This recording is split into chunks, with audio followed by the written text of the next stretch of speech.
Hi, I'm Christy. Hi, and I'm Michael. And this is Mr. and Mrs. P in the kitchen. Today we're making picadillo, which is a traditional Cuban ground beef dish that our parents and our grandparents always made for us. And today we're putting our own little spin on it, and hopefully you guys enjoy it.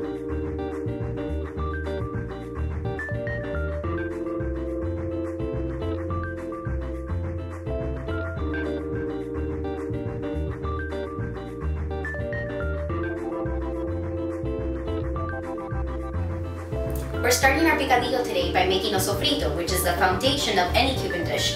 And all it is pretty much a mixture of vegetables sauteed in some oil. So we have our oil here, really blazing hot on the pan. We're going to start by adding our onions. You can hear the sizzle already.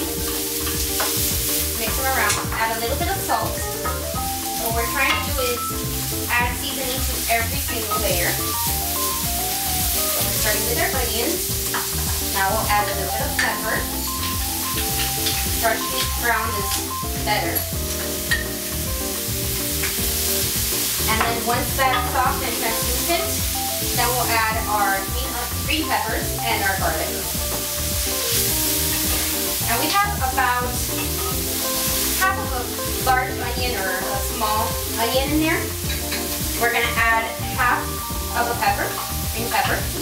And the reason that I have it in big chunks like this, in big slivers, is because Michael doesn't like green pepper, so he takes them out. But you can chop them any way that you want. Looking very beautiful. Nice colors in there. Smells delicious.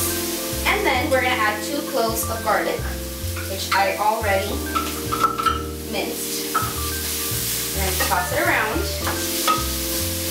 And you're just going to let that cook for about 2 or 3 minutes, stirring as it's cooking so that it doesn't burn.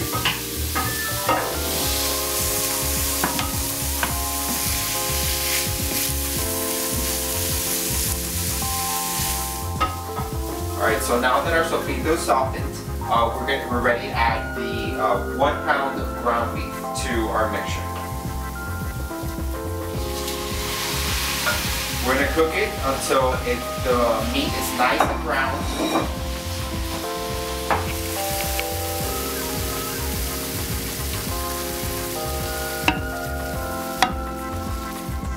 So now that our ground beef is nice and cooked through and brown, we're going to add an 8-ounce can of tomato sauce, some white wine, and a teaspoon of vinegar.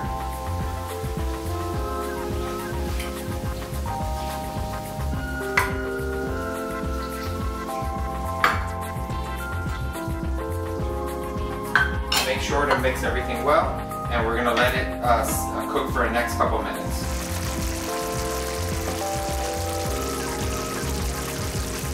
So I can tell that we're ready for the next step because it's starting to smell like my grandmother's kitchen in here. We're going to add some saltiness and some sweetness to our dish. We're going to add some olives here, some green olives. It's about a 1/4 cup. That's going to add some saltiness to the picadillo. And then we're also going to add some raisins. And this is about half a cup of raisins, or a small box. And this is something typical that both our grandmothers use in their dish. But something that they don't really use, but I like to add, is a tablespoon of sugar. And I know it sounds really weird to have this in a savory dish, but it tastes really, really good. And now we're gonna just let everything simmer for about 10 to 15 minutes. All these flavors are gonna combine. The raisins are gonna plump up and they're gonna be really good and juicy. We're going to put a lid on our dish, and they'll be ready in about 10 or 15 minutes.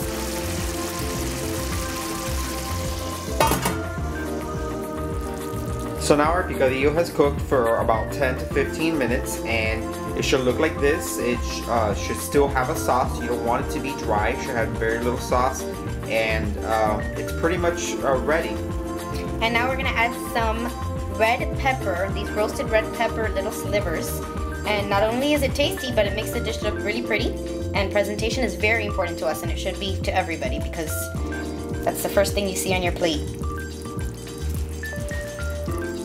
So now it's time to eat. I'm gonna take a little sneak peek before Michael tries it.